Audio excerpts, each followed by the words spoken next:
बनेंगे और आने वाले इंशाअल्लाह ताला विधानसभा में MIM का जाले विधानसभा से आप लोग प्रचंड को बहुमत कीजिए और असदुद्दीन ओवैसी साहब के हाथ को मजबूत कीजिए। चाहे मामला संभल का हो, चाहे जुनैद का हो, चाहे मामला हमारी बेटी का हो, चाहे मामला आपकी बेटी का हो, अगर कोई आवाज उठाता है तो वो है उनका नाम असदुद्दीन ओवैसी साहब लोकसभा में, और शेर की तरह दहाड़ते हैं। यही चीज नफरती और विरोधियों को खलता है कि ये आखिर ऐसा क्या है कर रहे हैं। मगर कोई बोलते हैं भाजपा के हैं, कोई बोलते हैं कुछ। आज भी हम कहते हैं कि जाले विधानसभा के अंदर में अगर किसी चीजों की अगर दिक्कत होगी तो सबसे पहले अगर कोई आवाज उठाएगा तो वो है फैसल रहमान आमिर उठाएगा, चाहे आप आजमा लीजिएगा इस चीजों को। अगर सर आज जो बैठक रखी गई थी, किन बात को लेकर ये बैठक रखी गई थी, अब क्या कुछ निर्णय लिया गया है? मिशन 2025 विधानसभा चुनाव के तहत पूरे बिहार में मजलिस-ए-इत्तेहादुल मुस्लिमीन हर विधानसभा में, हर पंचायत में, हर गांव में जाकर बैरिस्टर असदुद्दीन ओवैसी साहब के पैगाम को पहुंचा रहे हैं। उसी के तहत आज जाले विधानसभा के मस्सा गांव में कार्यकर्ता सम्मेलन सह सदस्यता अभियान रखा गया था। 2025 पूरी मजबूती के साथ मजलिस-ए-इत्तेहादुल मुस्लिमीन जाले विधानसभा चुनाव लड़ेगी। इसी के तहत आज यहाँ सैकड़ों हजारों लोग पार्टी की शमूलियत अख्तियार किया।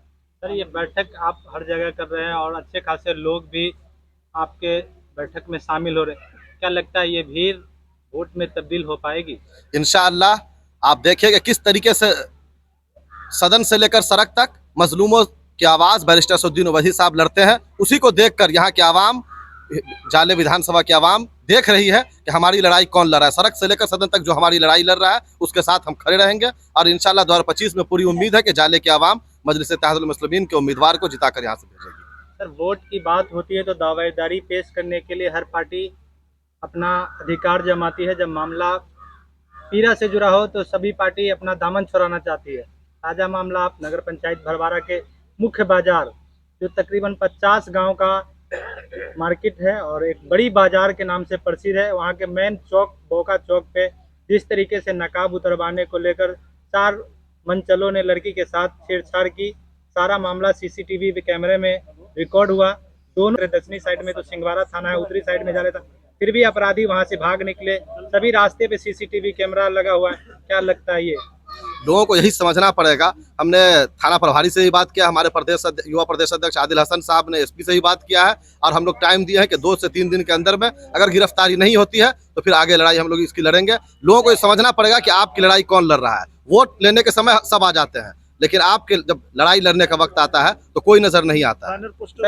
नारा तो लोग देते हैं बेटी पढ़ाओ बेटी बचाओ, लेकिन जब बात बेटी पढ़ाने की आई, बेटी कॉलेज जा रही थी, उसके साथ छेड़छाड़ हुई तो बेटी बचाने वाले लोग नजर ही नहीं आ रहे हैं। देखिए ये मोदी सरकार का विफल नारा है। आप देखिए कि बेटी बचाओ बेटी पढ़ाओ का नारा जो देते थे वही आज हर जगह आप देखिएगा तो भाजपा के ही लोग बेटियों के साथ बलात्कार कर रहे हैं, रेप कर रहे हैं। आप देखिए कि भरवारा में जिस तरीके से नकाब उतरवाया गया, क्या दूसरे समाज के लोग वहाँ कोई आए आपके साथ खड़े रहे? कहाँ था ऋषि मिश्रा, कहाँ थे राजद के लोग, कहाँ थे कांग्रेस के लोग? कोई नजर नहीं आया। सर एक बड़ा सवाल है, मुख्य बाजार है, बाजार का चौराहा है, वहाँ पे दिन दहाड़े अगर इस तरीके की घटना सरेआम होगी, इस राज को किस नाम से संबोधित करेंगे? जिस जंगल राज का नीतीश कुमार दुहाई देते हैं कि 5 से पहले जंगल राज था, तो ये भी दूसरा जंगल राज है। नीतीश कुमार की प्रशासन का विफलता है कि दिन दहाड़े दिन में किसी भी बेटी के साथ, किसी भी जात मजहब की बेटी अगर उसके साथ इस तरीके का हादसा होता है तो ये बहुत दुर्भाग्यपूर्ण बात है। और SP से हम ये गुजारिश करते हैं कि आप लॉ एंड ऑर्डर को संभालिए, देखिए कि किस तरीके से लोग परेशान है। ऐसा अगर रहा तो लोग पढ़ने से दूर हो जाएंगे। आप बेटी बचाओ बेटी पढ़ाओ का नारा देते हैं, अगर कॉलेज जा रही लड़की के साथ इस तरीके से होता है तो कोई भी आदमी अपनी बेटी को नहीं भेजेगा कॉलेज स्कूल। मामला जब बेटी से जुड़ा हो तो परिवार भी ज्यादा कुछ नहीं बोलना चाहते हैं। क्या लगता है MIM इस लड़ाई को लड़ेगी? नहीं, पूरी लड़ाई मजबूती के साथ हम लोग लड़ेंगे। थाना प्रभारी से ही बात की है, SP से ही बात की है। अगर गिरफ्तारी नहीं होती है तो उसकी लड़ाई हम लोग आगे भी लड़ेंगे, सड़क से लेकर सदन तक पूरी मजबूती के साथ इसकी लड़ाई लड़ेंगे। क्या संदेश होगा उन लोगों को जो इस तरीके की मानसिकता रखते हैं? ऐसे लोगों को हम यही गुजारिश करना चाहते हैं कि बेटी आपकी हो, हमारी हो, किसी भी समाज की हो, बेटी है, उसकी इज्जत करें। माँ बहन की इज्जत करनी चाहिए। आप इस तरीके की हरकत को छोड़ दीजिए, नहीं तो प्रशासन फिर आपके खिलाफ सख्त कार्रवाई करेगा। के साथ बात करने के लिए धन्यवाद। क्या नाम हुआ? जी मेरा नाम मोहम्मद तमन्ने हुआ है। तमन्ने जी किस विधानसभा से आते हैं? मैं जाले विधानसभा से आता हूँ। आज आप सदस्यता अभियान में आप भी सदस्य बने हैं? जी जी। किस पार्टी के सदस्य बने हैं? MI पार्टी के। हाँ। क्या सोच कर बने हैं? क्या कुछ बदलाव लाना है जाले में? बदलाव इसके लिए आना कि बहुत सालों से हम लोग दूसरे को वोट देते हैं। हम लोग की लड़ाई अगर कोई लड़ता है सदन तक भी हो, कोई भी मामले में तो ओवैसी साहब लड़ते हैं। इसलिए हम लोग सारा लोग मूड बना लिए हैं इस बार MIM को वोट करना है।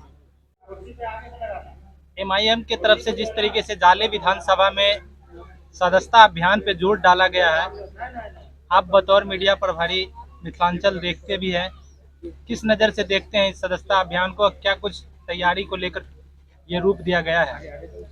ये जो चुनाव हो रहा है इस बार, एक MIM को मजबूत करने के लिए सदस्यता अभियान किया जा रहा है और ओवैसी साहब का प्रेशर है ऊपर से कि मतलब कि वहाँ जो अब जाति हो रही है, जहाँ आए दिन घटना हो रहा है, पुलिस प्रशासन ध्यान नहीं देता है। इसको देख के हर पार्टी के यहाँ विधायक रहे लेकिन MIM के विधायक नहीं रहे। इस बार हमारे जितने सीनियर पदाधिकारी बैठे हुए हैं सब एकजुट होकर जाले विधानसभा को जिताकर बिहार विधानसभा में भेजना, चाहे जाले विधानसभा के नौजवान का और माँ बहनों बेटियों का सुरक्षा हो, उनका पढ़ाई हो, शिक्षा हो, स्वास्थ्य हो, अच्छी व्यवस्था का रास्ता का जो आने में दिक्कत है उस पर ध्यान दिया जा सके। मतलब बहुत हालत खराब है, इसलिए जाने विधानसभा को जो है मजबूत और विकास के रास्ते में।